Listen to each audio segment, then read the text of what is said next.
தென்னாப்பிரிக்காவுக்கு எதிரான டெஸ்ட் தொடரில் ஒயிட் வாஷ் ஆகி கடும் நெருக்கடியில் இருந்தார் தலைமை பயிற்சியாளர் கௌதம் கம்பீர். அடுத்து தென்னாப்பிரிக்க ஒருநாள் தொடரையும் இந்தியா இழந்தால் அவரது பதவிக்கே ஆபத்து என்ற நிலை இருந்தது. இந்த நிலையில் அவரால் டெஸ்ட் அணியில் இருந்து ஓரங்கட்டப்பட்ட ரோஹித் சர்மா மற்றும் விராட் கோலி ஆகியோரே அவரது பதவியை காப்பாற்றிக் கொடுத்துள்ளனர். விசாகப்பட்டினத்தில் நடந்த பல்பா சாபா ஆட்டத்தில் தென்னாப்பிரிக்க அணியை 9 விக்கெட் வித்தியாசத்தில் வீழ்த்தி அபார வெற்றி பெற்ற இந்தியா 2-1 என்ற கணக்கில் ஒருநாள் தொடரை கைப்பற்றியது.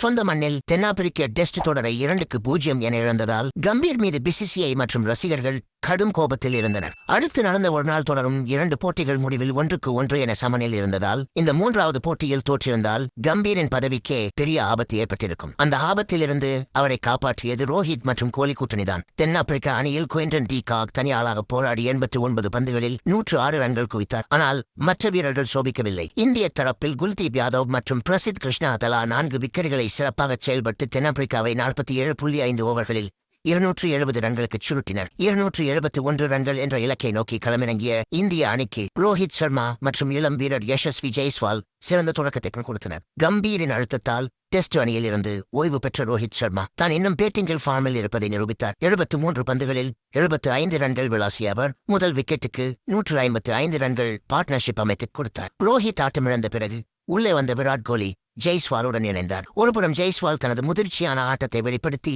ஆட்டமிழக்காமல் 116 ரன்கள் குவித்து சதம் அடித்தார். மறுபுறம் இந்த தொடர் முழுவதும் ஃபார்மில் இருக்கும் விராட் கோலி 45 பந்துகளில் அதிரடியாக 65 ரன்கள் விளாசினார். இந்த ஜோடி கடைசி வரை ஆட்டமிழக்காமல் நின்று 2வது விக்கெட்டுக்கு 116 ரன்கள் சேர்த்தது. இறுதியில் இந்திய அணி 39.5 ஓவர்களிலேயே ஒரு விக்கெட் இழப்புக்கு 271 ரன்கள் எடுத்து 9 விக்கெட் வித்தியாசத்தில் பிரம்மாண்ட வெற்றியை பதிவு செய்தது. டெஸ்ட் தொடர் தோல்விக்கு பிறகு கம்பீர் மீது கடும் விமர்சனம் எழுந்தது. ரோஹித் கோலி போன்ற சீனியர்களை டெஸ்ட் அணியில் இருந்து நீக்கியது தவறு என்று பேசப்பட்டது. இன்று அதே சீனியர்கள் மற்றும் இளம் வீரர் ஜெய்ஸ்வால் ஆகியோர் இணைந்து கம்பீரின் மானத்தை காப்பாற்றியுள்ளனர். இந்த ஒருநாள் தொடர் வெற்றி கம்பீருக்கு சற்று நிம்மதியை அளித்திருந்தாலும் சீனியர் வீரர்களின் முக்கியத்துவத்தை அவருக்கு உணர்த்தும் ஒரு பாடமாகவும் அமைந்துள்ளது.